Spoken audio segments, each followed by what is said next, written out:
Aliens Explored is a weekly podcast exploring famous and obscure cases of UFO sightings, alien abductions and other strange events from both a believing and a sceptical perspective whilst keeping an open mind.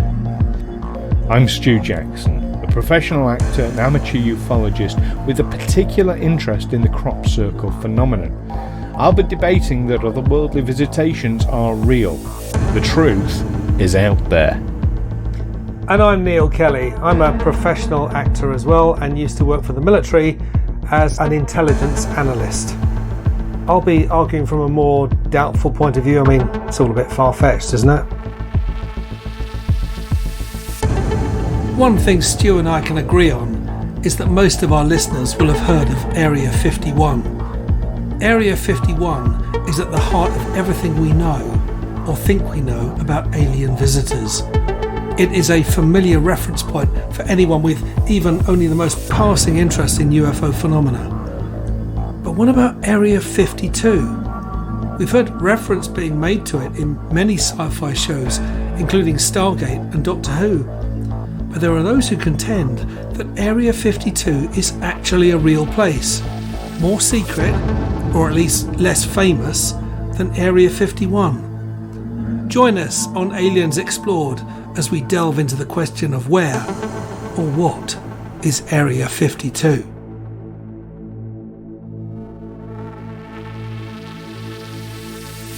Welcome everyone to another episode of Aliens Explored, a weekly podcast where we delve into UFOs, alien sightings, abductions and other otherworldly events. I am one of your hosts, Stu Jackson. And I'm your other host, Neil Kelly.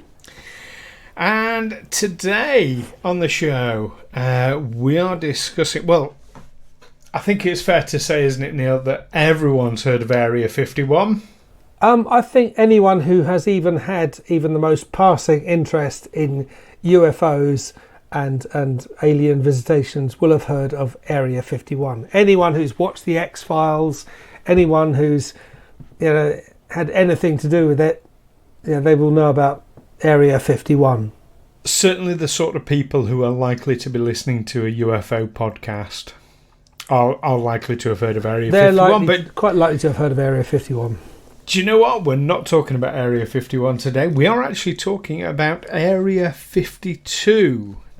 Right, so Dugway Proving Ground. Oh, you're launching straight in there. Yeah, I like this. Yeah, Area 51. We know where Area 51 is. We know where it is. Is it marked on a map?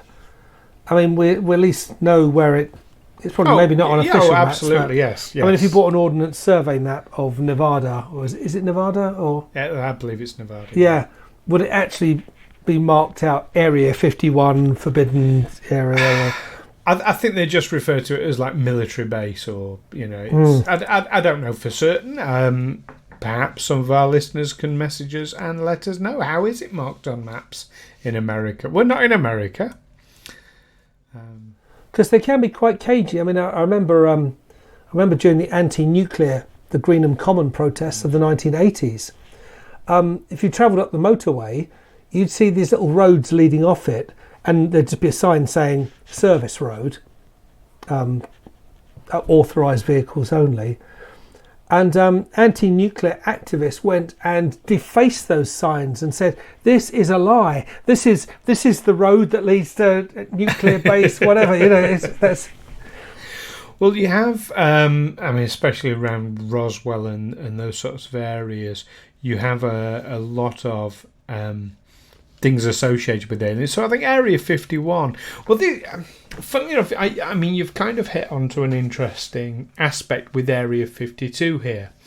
So some people have speculated that because Area 51 is so famous, that actually it suits the powers that be to have this. Oh, yes, Area 51, everyone gets excited. Oh, that's where they keep the aliens and all the rest of it.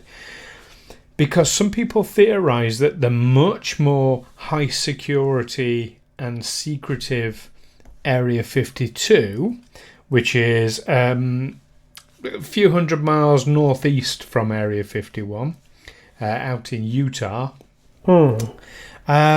is where all the, shall we say, exotic materials from Roswell and possibly other UFO sites have been taken, and that's really where they're being worked on. Sorry, I made a mistake earlier when I said Nevada. Of course, Roswell is in New Mexico. Roswell is, but Roswell is not Area 51. Right. They're not too the two far, do get conflated, don't they? Roswell and Area 51. Well, they get associated because obviously it was reported in the newspaper straight away from a press statement from the military, and I think it's really important that we don't forget that aspect, that a flying saucer had crashed in Roswell and that it was then taken to Area 51. Right, which is this closed off area for military. Which is a top secret military base. I mean, not that top secret, obviously, we know about it, but, secret enough. Secret enough that you can't go. Now, I mean, if we're talking about Area 51 and Area 52, I mean, doesn't it stand to reason that somewhere there's an Area 50 and an Area 49 and an Area 48? And, where do they get these numeric designations from? My understanding, and I'm not an expert in this at all, but I believe it was to do with the numbering system that was utilised back in the 1940s. Nowadays, bases get like S1, S2, S3. It's a little bit different. So there might not be an Area 49 or what have you. Right. Yeah, it's not as simple or straightforward quite as that. But Area 52 is known by another name. It's known as the Dugway Proving Grounds. It's an area, so Area 51 is pretty big. The Dugway Proving Ground is a US Army facility near Salt Lake City in Utah. It is indeed, and this is Area 52. So what they said, according to Wikipedia, it says Area 52 may refer to the Dugway Proving Ground.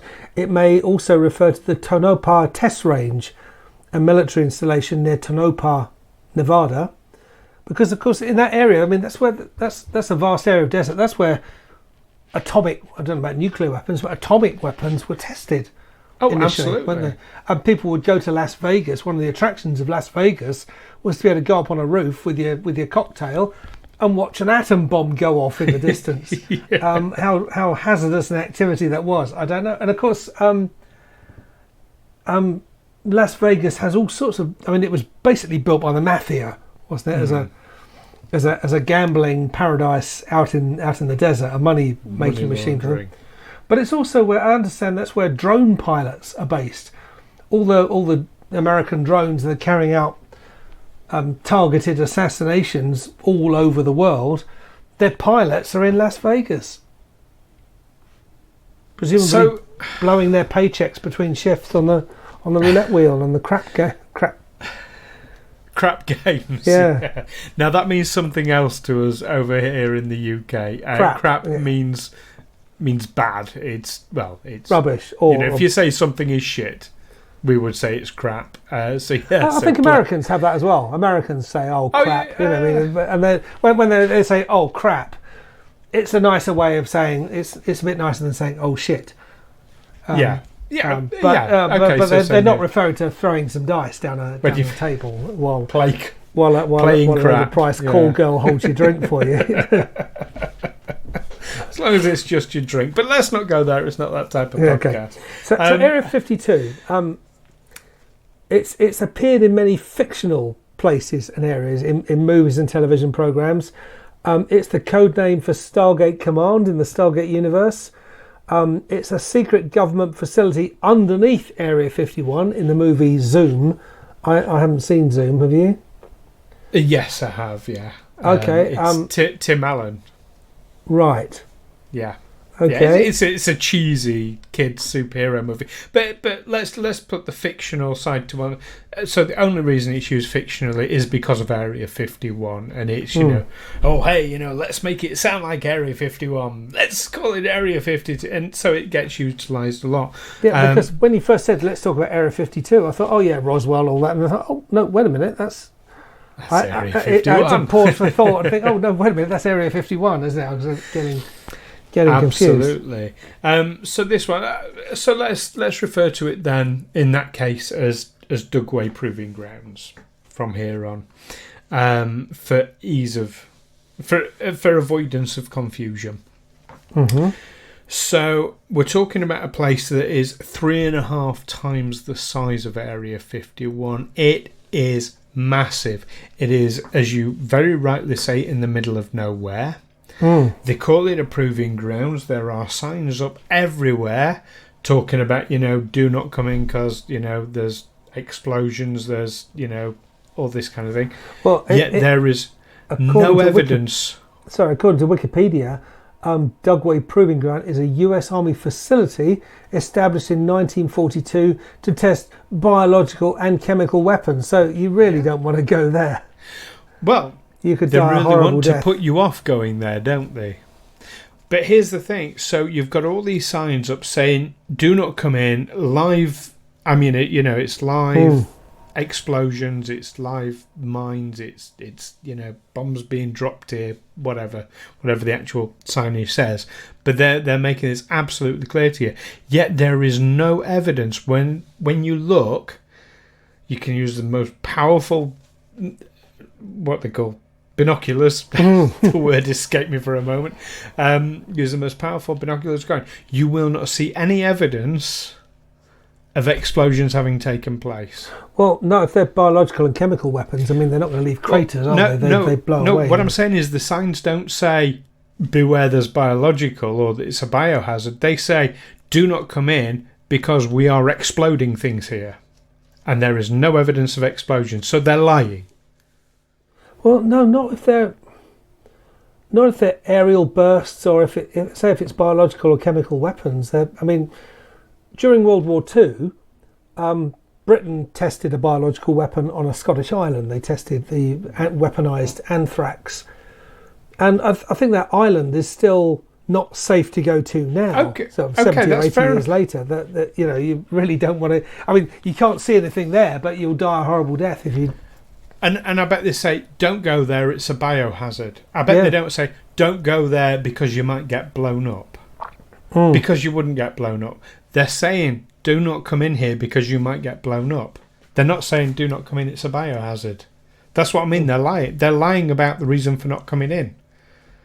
Even if what you're saying is absolutely true, that it is a biohazard risk, they're not saying it's a biohazard risk, and surely they should be if it is. Well, they can be a bit cagey about that kind of thing. I remember when I was in the military, they were always calling for volunteers to go to Porton Down, the chemical weapons establishment, which is down near Salisbury, to test. I remember one of them was testing this new facelit, and we were told, no, you won't actually be gassed. You will just be sort of running around in it. Because if you're wearing a normal respirator, apparently that puts an extra 40% strain on your heart. That soldiers have died because they've been made to do assault courses and things in full chemical warfare gear, and had heart attacks and quite young healthy men drop down dead. Wow. So there's that, but we never really believed it. They always said we're researching chemical and biological weapons to build up defences to them, not so that we can develop our own capability. But no one ever really believed them. And there was that case a couple of years ago of the Skripals, the Soviet or the Russian defector and his daughter, who were poisoned with a nerve agent, a weapon of mass destruction. The first time it's been used on British soil, and became very ill. I think they survived, didn't they? But apparently the chemical agent was in a perfume bottle, and the assassins discarded it after using it, and it was found by someone. A woman found it and sprayed herself with it, and she died of it. I feel we've gotten a little bit off topic. We have gone a little bit. Okay, we're getting into chemical weapons.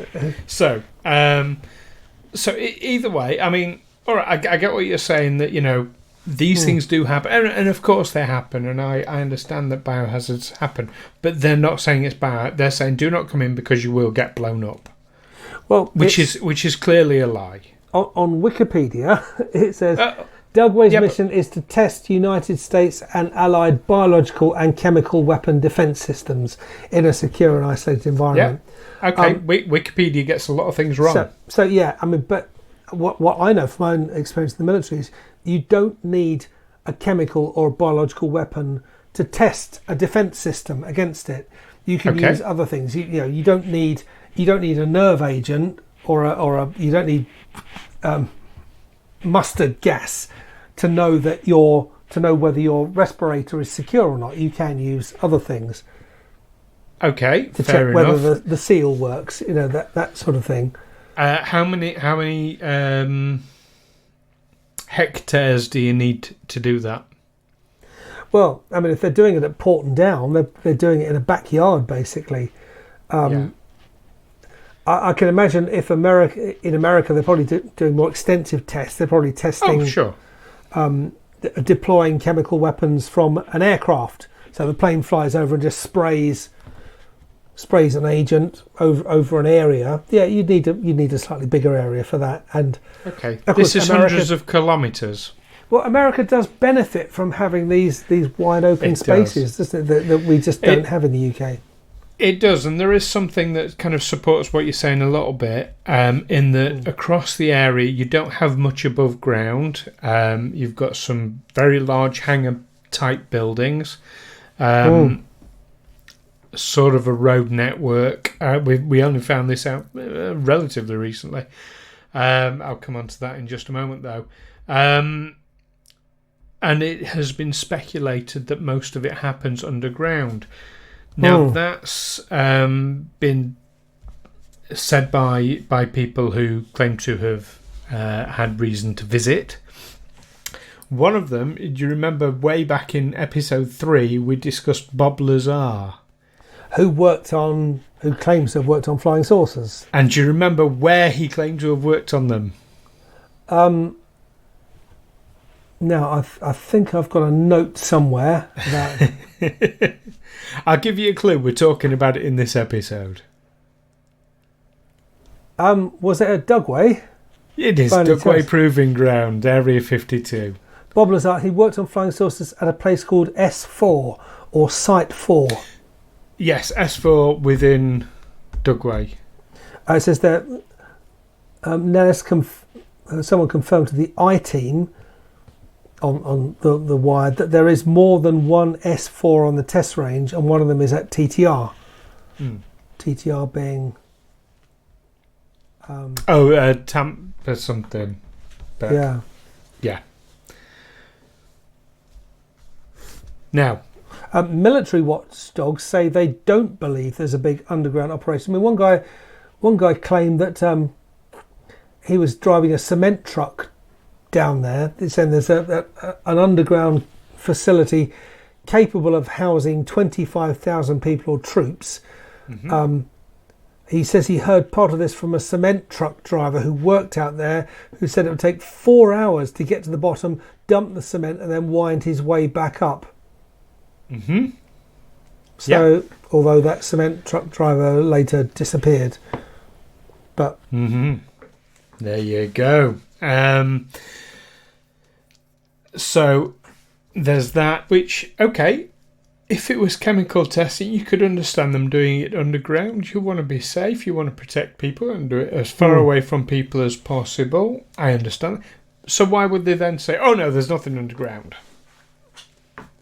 They're contradicting themselves. Maybe because there isn't. I mean, there's someone called John Lear who alleges that a clean nuclear device, presumably one that creates a lot of heat and blast but doesn't leave residual radiation, was used to create a giant chamber under the Poet Mesa in Area 52.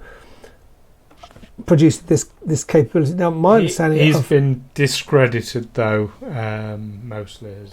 Yeah, because my understanding of underground nuclear blasts is that they don't stay underground.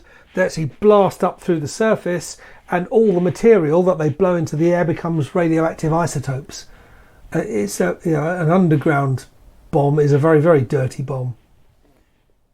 Yes. Now I'm going to put 3 different things to you about Area 50, about Dugway Proving Ground. 3 different aspects that you may not be aware of, to see if this changes your opinion. First of all, I'm going to give you 4 things. 4 things, in fact. 2 of them are connected. Right. So first of all, from the start of Google Earth coming out, right the way up until 2016, Area 52 was on blackout from Google Earth. You could not view it. It was just completely blacked out. Why would they do that? I imagine the US military do have some kind of veto over that kind of thing. So we don't want these areas that we use to appear on your maps. We don't want people to just be able to log into Google Earth and look at us. But they did fine for other sites. I mean, Area 51 you can. I don't know, but I would imagine the military have a lot of blacking. I know even in the UK there are military sites where it just says military area and there's no There's no detail that. there. On an ordnance survey map, those areas are just fairly blank. Okay, now 2016 it then gets added, and we're allowed to see, and you do see hangars. One aircraft in particular, there's a photo of this online, if you find it. There is an aircraft, it's either coming in or coming out or halfway in and out of the hangar, and the part of that aircraft that you would be able to see has been blurred. So you can't actually see what kind of aircraft it is? No, but looking at where it's blurred, we've talked previously about triangular shaped UFOs. Yes. This looks pretty triangular shaped to me. Like a delta winged aircraft? No, more like an equilateral triangle. Okay. But doesn't a Vulcan bomber look pretty much like that from... Like an equilateral, does it? I'm not sure of the actual angles actually, but it's probably not far off. So an equilateral triangle is when each side is equal. Yeah, and the 3 angles are equal, yes. The angles are equal, but the length of each side is equal, so it's... Well, they have to be, don't they, otherwise? Yeah. If you want the angles to be equal. Of course. Basic trigonometry, yeah. Sorry. And I can understand them blurring vehicles, but there are several other vehicles around in that image that have not been blurred. Just this one. Now that says to me they're hiding something. But then it could just be a prototype aircraft, couldn't it? Right. I'm going to ramp it up again now. Right. You ready for this? So, it's a military base. We know it's a military base. We know it's a top secret military base. So why are there parts of it that even the military are not allowed to go? Well, that doesn't make any sense. Is that... Unless there's something really top secret going on. Someone must be authorised to go there. Yes, absolutely. Not the military, though. But I've worked on bases where they have been involved in secret stuff, and not everyone who has access to the base has access to these inner compounds. We're talking about a small British base. On a large American base or a vast area like Area 51 or 52. You can imagine, there are plenty of soldiers who work there, or civilians who's... I mean, American bases are of a different kind of... on a different scale. You imagine a British base. Basically, you go in the camp, you go through... There's the guard room and the gate, and you go through, and there's the parade square, and there's a few barrack blocks around the parade square, and a canteen, and maybe at the back a rifle range and an assault course and whatever. and it will be home to about, I don't know, if it's a regimental size, 600 troops. That would be the peacetime strength of an infantry regiment, which would expand to 1,000 in wartime. And somewhere nearby, you would have what would look like a council estate, basically, which is the army married quarters, where the married soldiers live. But that estate will probably service a few bases. So you're talking somewhere like Pirbright, fairly small.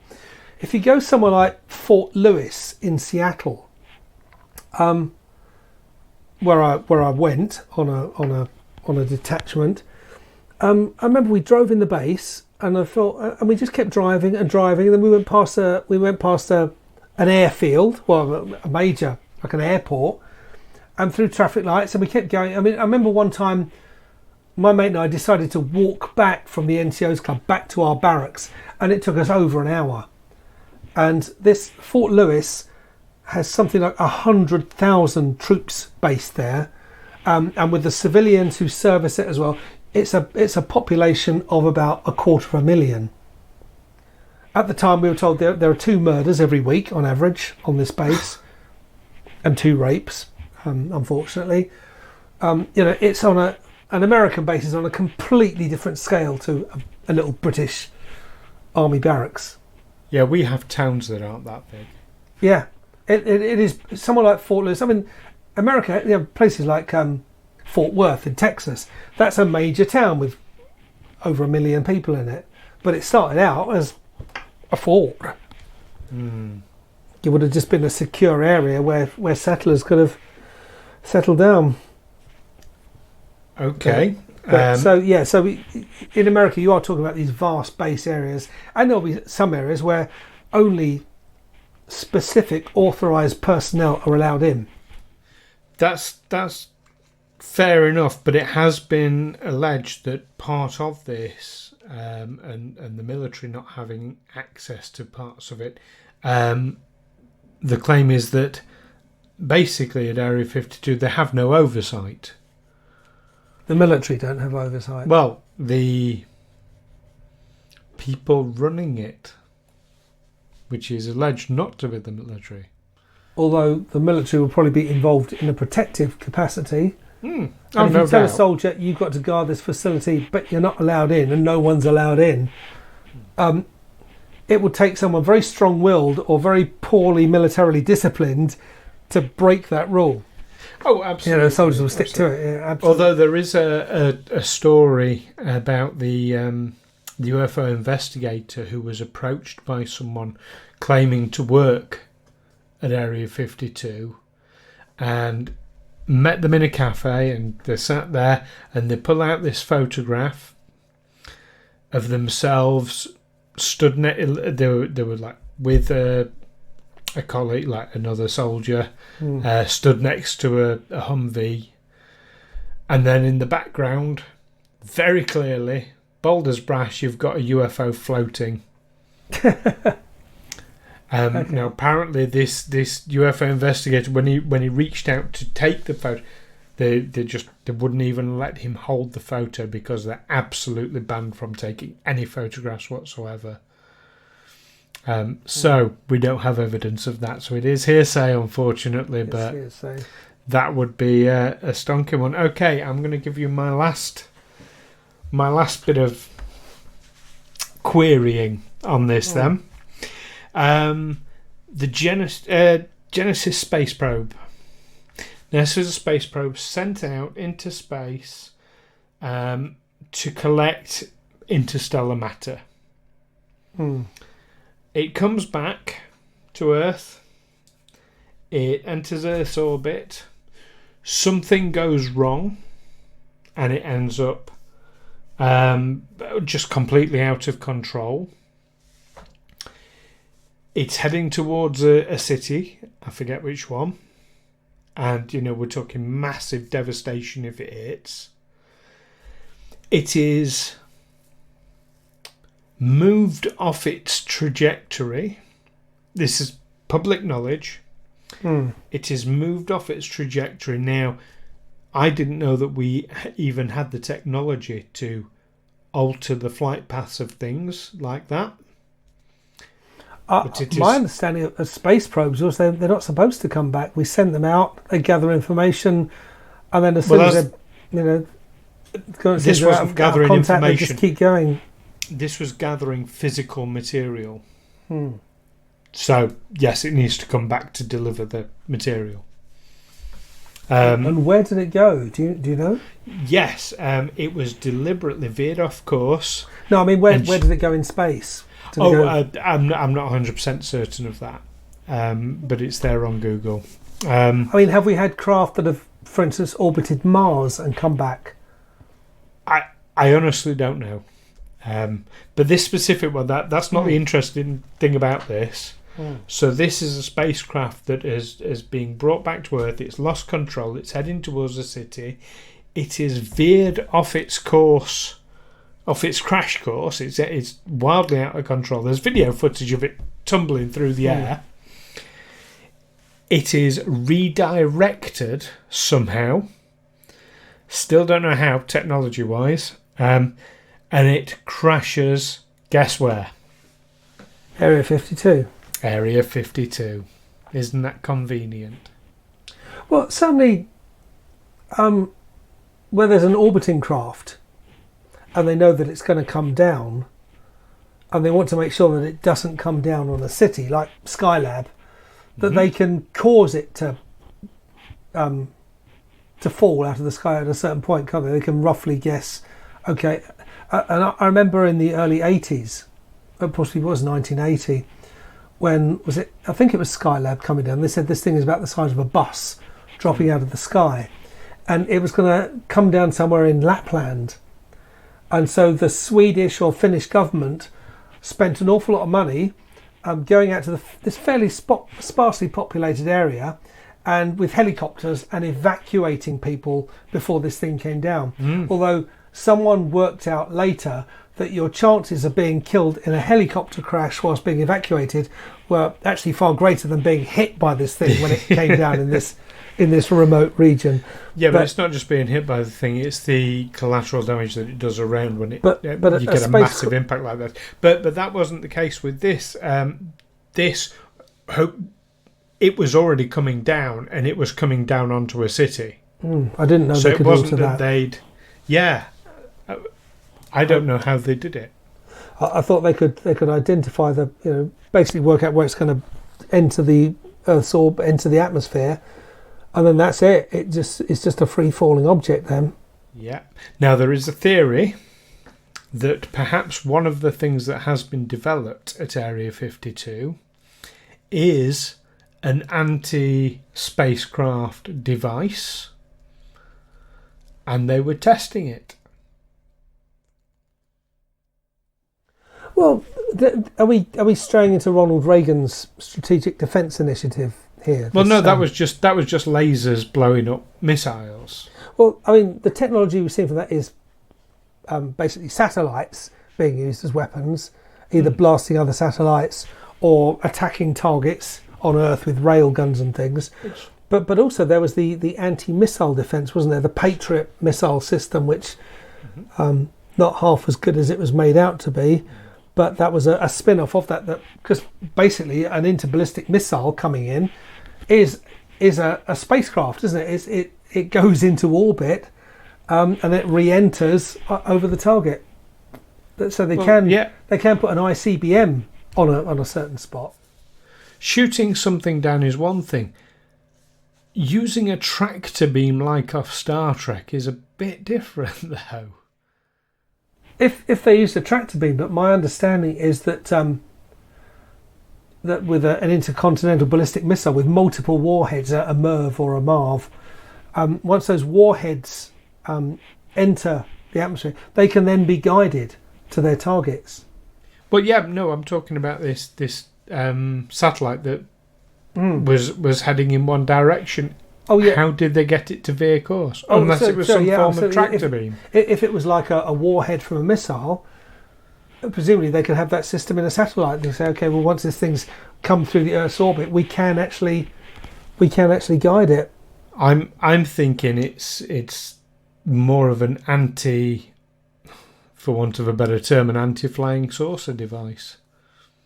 that they were testing. Well, yeah, but it would also work against something of terrestrial origin, like a missile being fired from China. That theoretically, you would need the same kind of defence system. You need to be able to take out something that's coming in from orbit.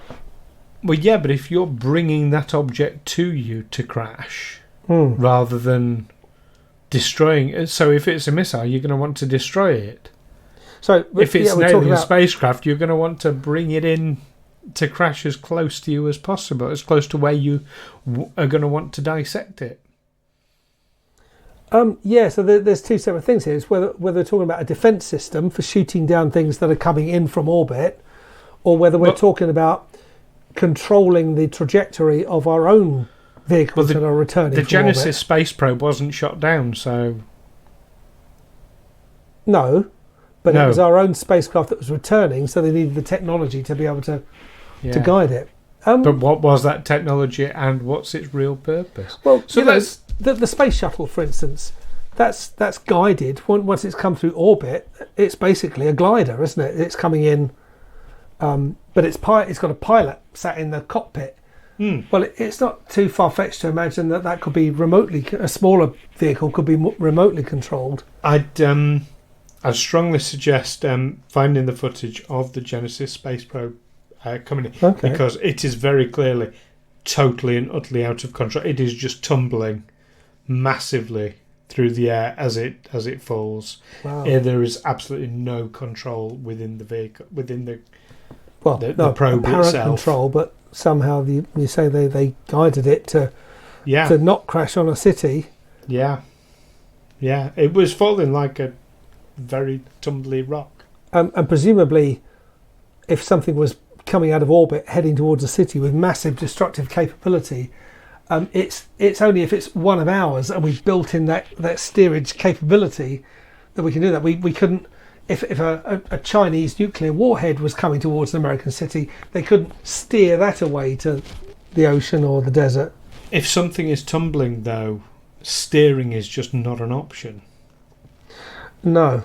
That's what I'm saying. I'd strongly recommend looking at that footage. Okay. I just wanted to say something about giant underground chambers, because what is known to exist in the United States are these chambers, which are kind of survival chambers, where people can go, in the event of a super volcano going off or nuclear war or something like that. People can go and live in these underground communities for a year or 2 years or forever long until it's safe to go out again. And I rather like this story because it costs a huge amount of money to reserve your place down there for you and your family. Basically, going to go live down there in a sort of barrack-like area with bunk beds and eating dried food, eating emergency rations. So it's hugely expensive to reserve a place down there. So it's only the very wealthy who are going to survive these holocausts. And I can imagine a post-apocalypse survival story where these people come out from their underground shelters, but their post-apocalyptic survival skills include owning land, manipulating the stock market, collecting rents, living off your inheritance. Douglas Adams explored something similar in The Hitchhiker's Guide to the Galaxy, although it was more about middlemen. But the hairdressers and the telephone sanitation. But if we were faced with a Holocaust, and it was decided only a limited number of people are going to survive, it's going to be the politicians. I'm sure nobody would, even though say you've got to go underground for 10 years. Nobody would suggest that you leave the Queen out, even though, is she going to live how old is she now, 94, 96? Is she going to live another 10 years? Probably not, but there's no way they're going to leave her on the surface. They would have a massive royal chamber down there, the people servicing that. They'd have politicians, they'd have the military. And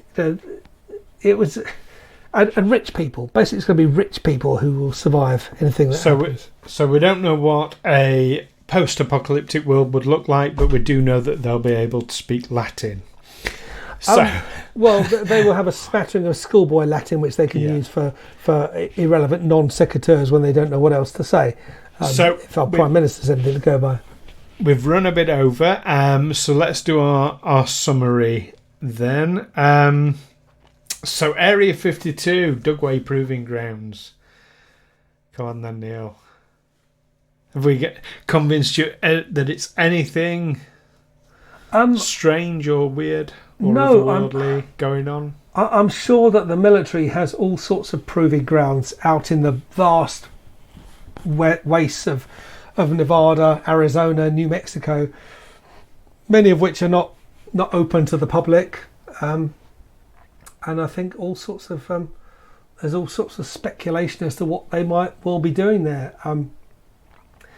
It could be something a lot more terrifying than handling extraterrestrials. It could be dealing some terrible weapon system that we can barely imagine.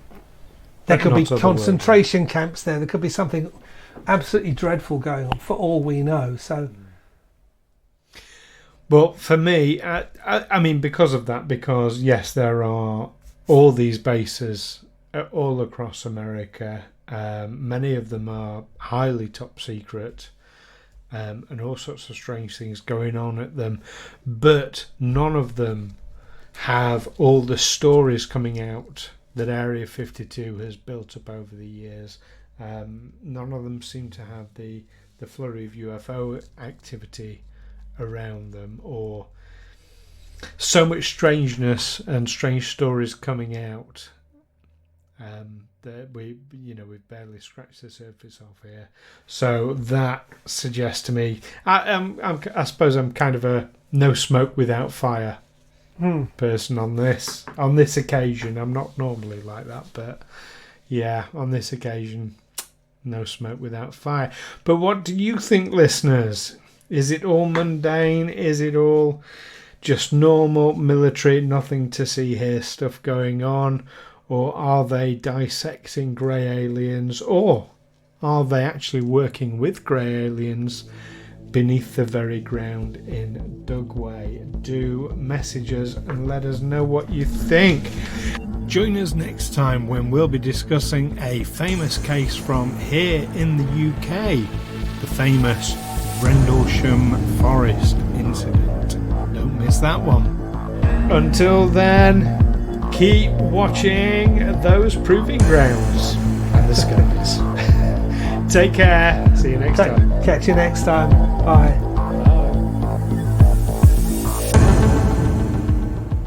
Aliens Explored is a Figo Films production in association with Juicy Falls. Music by hooksounds.com and editing by Stu Jackson. Find us on Facebook and Twitter or by visiting aliensexplored.com.